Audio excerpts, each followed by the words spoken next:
Good evening, everybody. I'm Brenda Lee Sieglitz, and welcome to my podcast.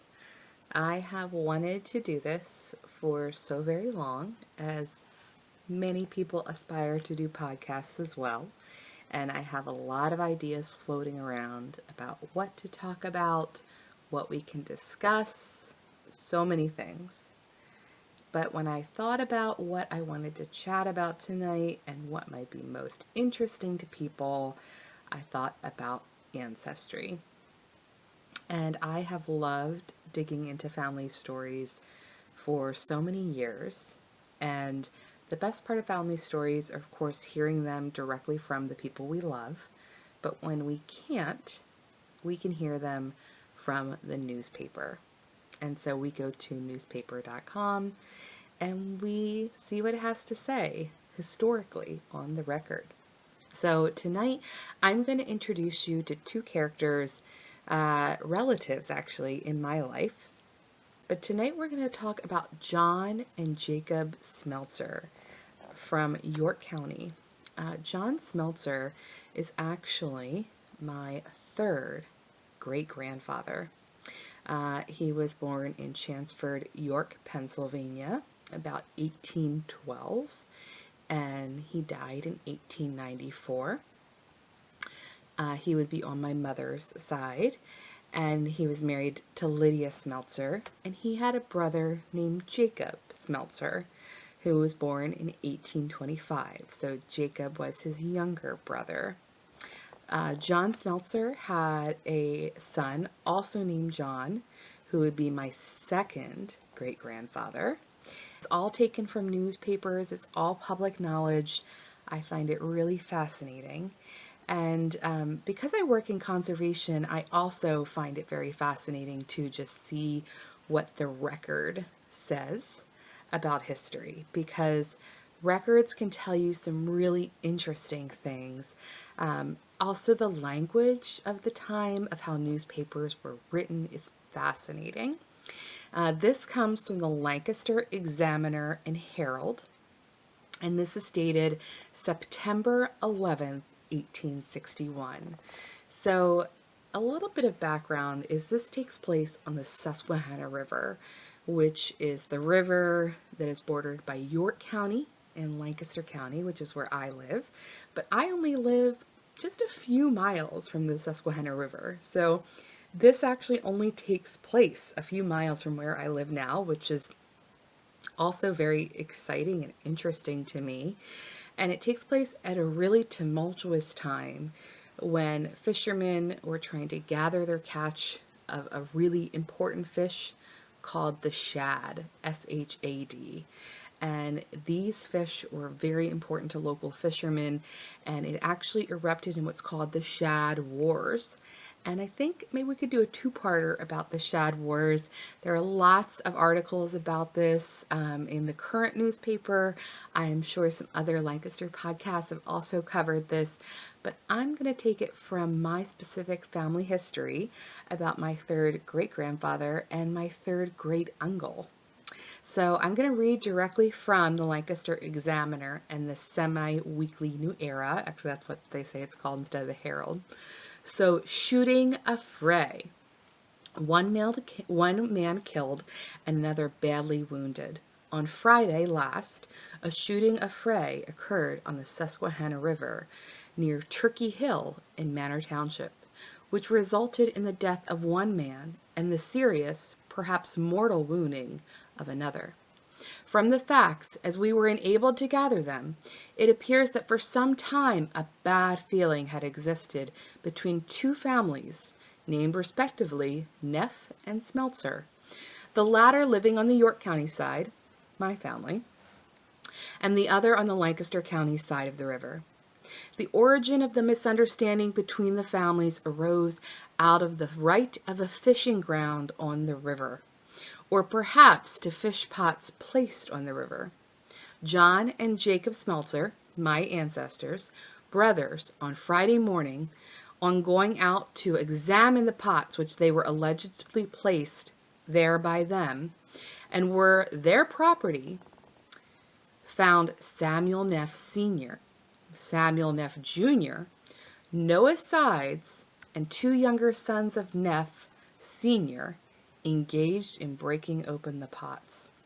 The Smeltzers warned them to desist. To desist? I'll have to check on that pronunciation. When the Neff party fired a volley into their boat, but without effort. Notwithstanding the firing, they still rowed towards them when another volley was fired, but this time not without effect, for both the Smeltzers fell at the bottom of the boat. Jacob, my 3rd great uncle, was killed instantly, and John so badly wounded that his life is despaired of. Subsequently, Samuel Neff Sr., Samuel Neff Jr., and Noah Sides were arrested and brought to the city. They were taken before Alderman Van Camp, who committed them to prison for a further hearing. Warrants were also placed in the hands of officers for the arrest of the 2 young Neffs, but they have not yet been arrested. Reports say they were in this city on Saturday, and that they left for Philadelphia with the intent of enlisting in the army. And this is 1861, so this is right around the time of the Civil War. A great many contradictory stories are in circulation in regard to the affair, but as the whole matter will shortly undergo judicial investigation, we forbear giving any of them publicity. So that is the end of that first article. And when I read this, first off, the language that's being used at this time, I find brilliant and beautiful and poetic for such a disparaging and horrific event. I cannot imagine something like this taking place, the heated rivalry, and this ties in as well so much with the debate between the North and the South, and there's so many things that tie into this as well along the Susquehanna River.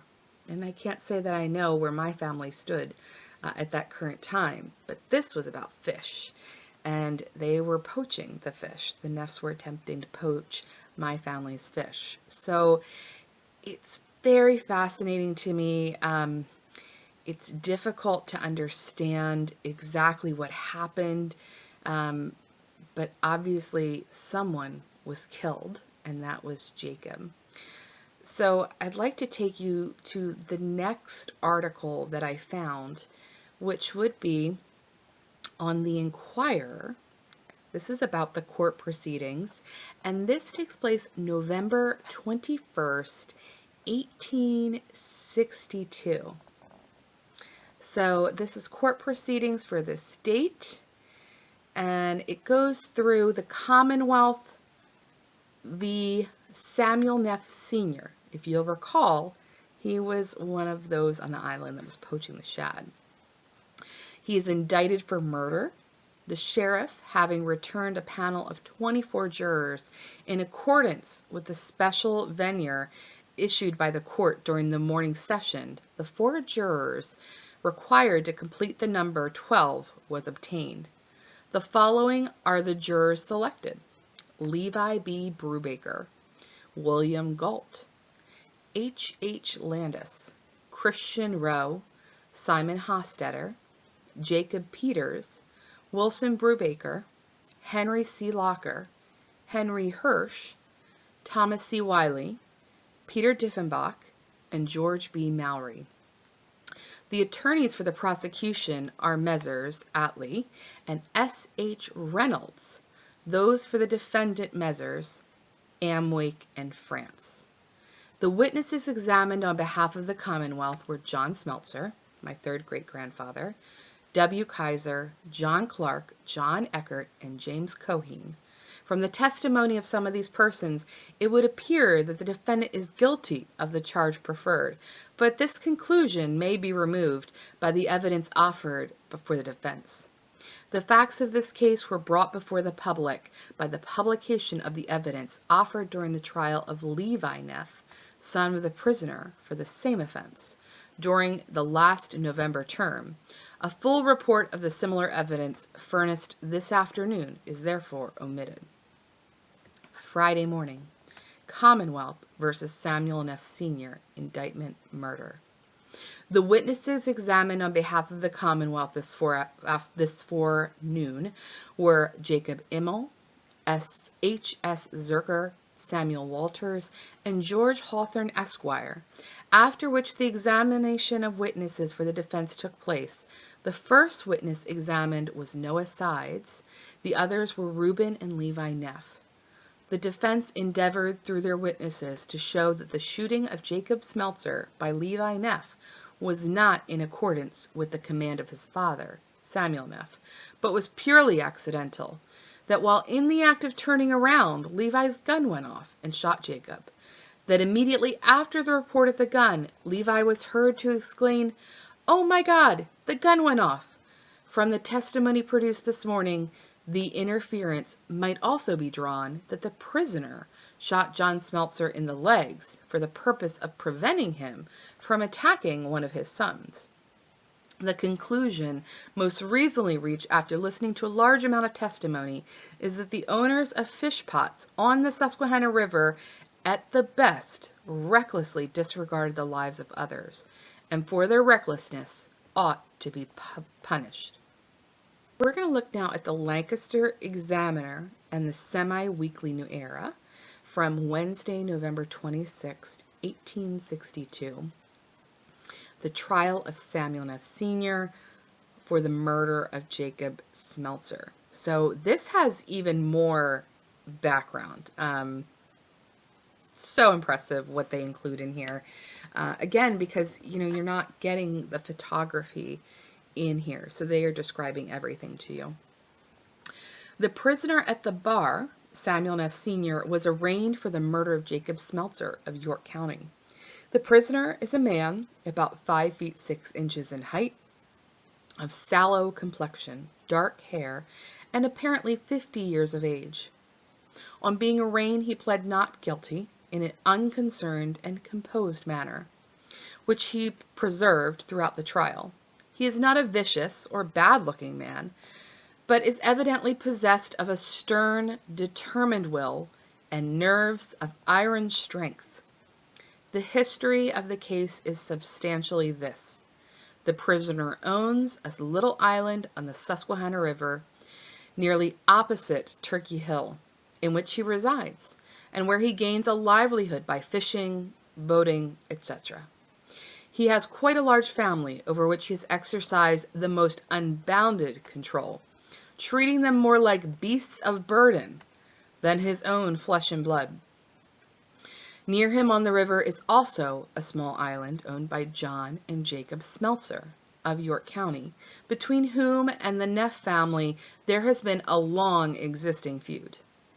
On the morning of Friday, the 6th of November, 1861, Levi and Reuben Neff, with a man named Sides, repaired to a fish pond in the river, claimed by the Smeltzers, for the purpose of putting in a basket. The Smeltzers observed them also, repaired to the pond, and ordered them to desist. Desist, again, that word. I gotta figure it out. After a war of words and a show of fight, the Neff party left and the Smeltzers cut the basket out and sent it down the river. On the afternoon of the same day, Samuel Neff Sr., the prisoner at the bar, Reuben, Levi, and Samuel Neff Jr., his sons and the man Sides, went to another fish pond in the river owned by the Smeltzers for the purpose of destroying it. The whole party were armed with guns, heavily loaded. While they were engaged in cutting away the dam, a boat with John Smeltzer, Jacob Smeltzer, and William Kaiser hove in sight. When within 100 yards, a gun was fired directly after another, then a third, which took effect upon John Smeltzer, who at the time was standing in the bow of the boat. He immediately fell badly wounded. Directly after another shot was fired, Jacob Smeltzer fell dead. The Neff party then left the scene of the murder, offering no assistance whatsoever to Kaiser, who remained with the dead and apparently dying man. Subsequently, The old man, Neff, and Sides were requested, and after hearing admitted to bail, while Reuben and Levi absconded to Harrisburg, enlisting there in the army under assumed names. Just leaving that there for a second. Shortly after they were arrested and remanded for trial, Sides and the young boy, Samuel Neff Jr., were discharged, there being little to no evidence against them. At the April sessions, 1862, Levi, Reuben, and Reuben Neff were arraigned, but their counsel moved for a severance, and Levi was put on trial. After a full investigation of the case, he was acquitted upon the ground that he was acted under the advice and direction of his father, who, it was alleged, threatened to shoot him down if he did not fire upon the Smeltzers. The verdict was considered an outrage upon public justice, and severe reflections were cast upon the jury who rendered it. Under the circumstances, the district attorney took a verdict of not guilty in the case of Reuben Neff. At the present term of the court, Samuel Neff Sr., the father, was brought up for trial. He was defended by J.B. Amwick and Andrew M. France, Esquire, while the Commonwealth was represented by W.A. Atlee and S.H. Reynolds, Esquire. After 7 jurors had been obtained, the panel was exhausted, and a special venue was issued. Finally, the following jurors were sworn to try the cause: Levi D. Brubaker, William Galt, H. Landis, Christian Rowe, Samuel Hofstetter, Jacob Peters, Wilson Brubaker, Henry C. Locker, Henry Hirsch, Thomas C. Wiley, Peter Diffenbach, and George B. Mallory. The testimony of John Smeltzer. Witness had 2 fish pots in the river, one above and one below. The high water took one off, and when the river fell, he intended to put another in. The Neffs put one in. Went to the river with my brother Jacob to see. Found Coheen and old Geezer there. Went to the fish pot and found Reuben and Levi Neff, D. Hershey, and Sides there. They were about going away. I hollowed for them to come back, as I would like to talk to them. When they came back, I asked them who gave the orders to put a fish pot in my pond. They said they did it without orders. I told them to take it out, as I wished to put one of my own in. They said they wouldn't do it. I then asked how they would like it if I would do so to them. I asked if they would take it in good humor. I would take it out myself. Then Sides pulled his shirt off to fight us, and my brother Jake pulled his off. They did not fight. I then knocked off the sides of the fish pot with an axe and sent it down the river. We then went ashore. After sitting on the shore for 1.5 or 2 hours, seen the Neffs come up from their island in 3 canoes. They went to our lower fish pond and began tearing it up. Kaiser, Jacob, and myself then went out to the river towards the fish pot where the Neffs were. When within 75 or 100 yards of them, they fired a gun directly after another. We still went slowly towards them, and when within 20 steps, old Neff, who was standing at the fish pot, picked up a gun. I shouted, "Don't shoot, boys, we want to talk to you." He up with the gun, took fair aim at me, swore something, and fired at me. I was struck down, the shot taking effect in thigh and hip. The pants which the witness had on at the time were shown. After the shot, I knew nothing more. The shot used were second-size buckshot. My limb has been numb ever since. Samuel Neff Sr., Reuben, and Levi and Sides all had guns. The boy Reuben had none. We approached them slowly. Sides fired the first shot, old Neff the second, and the third shot struck me. I was in the front of the boat poling. Kaiser was in the middle, and Jacob was behind. The fish pot belonged to my father before me. I had it in possession 25 years. I occupied the lower pot 2 years. The shooting occurred on the 6th day of September, 1861. Testimony of William Kaiser. I met John and Jake Smeltzer at the river. I was ready to go home when they asked me and John Coheen to go along with them to the fish pot. I saw some ducks in the river and told them I would shoot them if I had a gun. I got a gun from Walter's wife and went with him, but the ducks had flew away. Got to the fish pot and found Sides, Hershey, and the two Neffs there.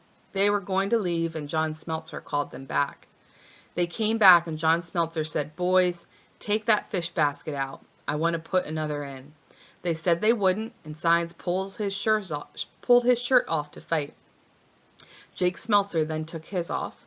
John Smeltzer said, "Boys, take out your basket." They refused to do it. In the afternoon, I saw two skiffs leave Neff's Island. Jake Smeltzer then said, "Boys, let's go out. They are going to spoil our fish pot." They asked me to go along, and I went. As we came within 75 yards, a gun exploded, directly after another. Then John Smeltzer said, "Jake, I guess we'll go back. Them boys will shoot us." We went ahead, and when within 15 to 20 steps from the pot, old Neff raised his gun. John hollered, "Boys, don't shoot. We'll talk to you." He had hardly spoken before old Neff fired, and John Smeltzer fell back with his head on his knees. I then jumped up. Jake was behind me, and then one of the young Neffs raised another gun. When Jake Smeltzer said, "Boys, don't shoot me. I will talk to you." Neff fired, and Jake fell over the boat into the river, dead.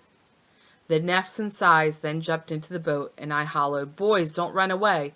One man is lying dead and the other not far off." They wouldn't hear, but went off.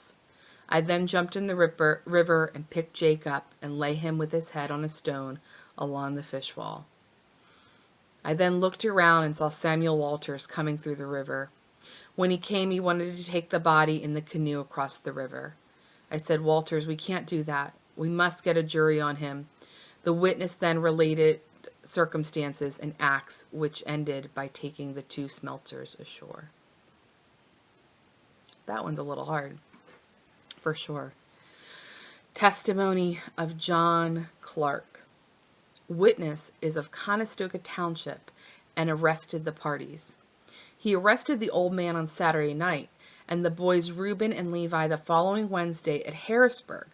Found them at Camp Curtin when they had enlisted under assumed names. On the way coming down to Lancaster, the boys cried very much, especially Levi. He said, "You know I was compelled to shoot, or the old man would have shot me."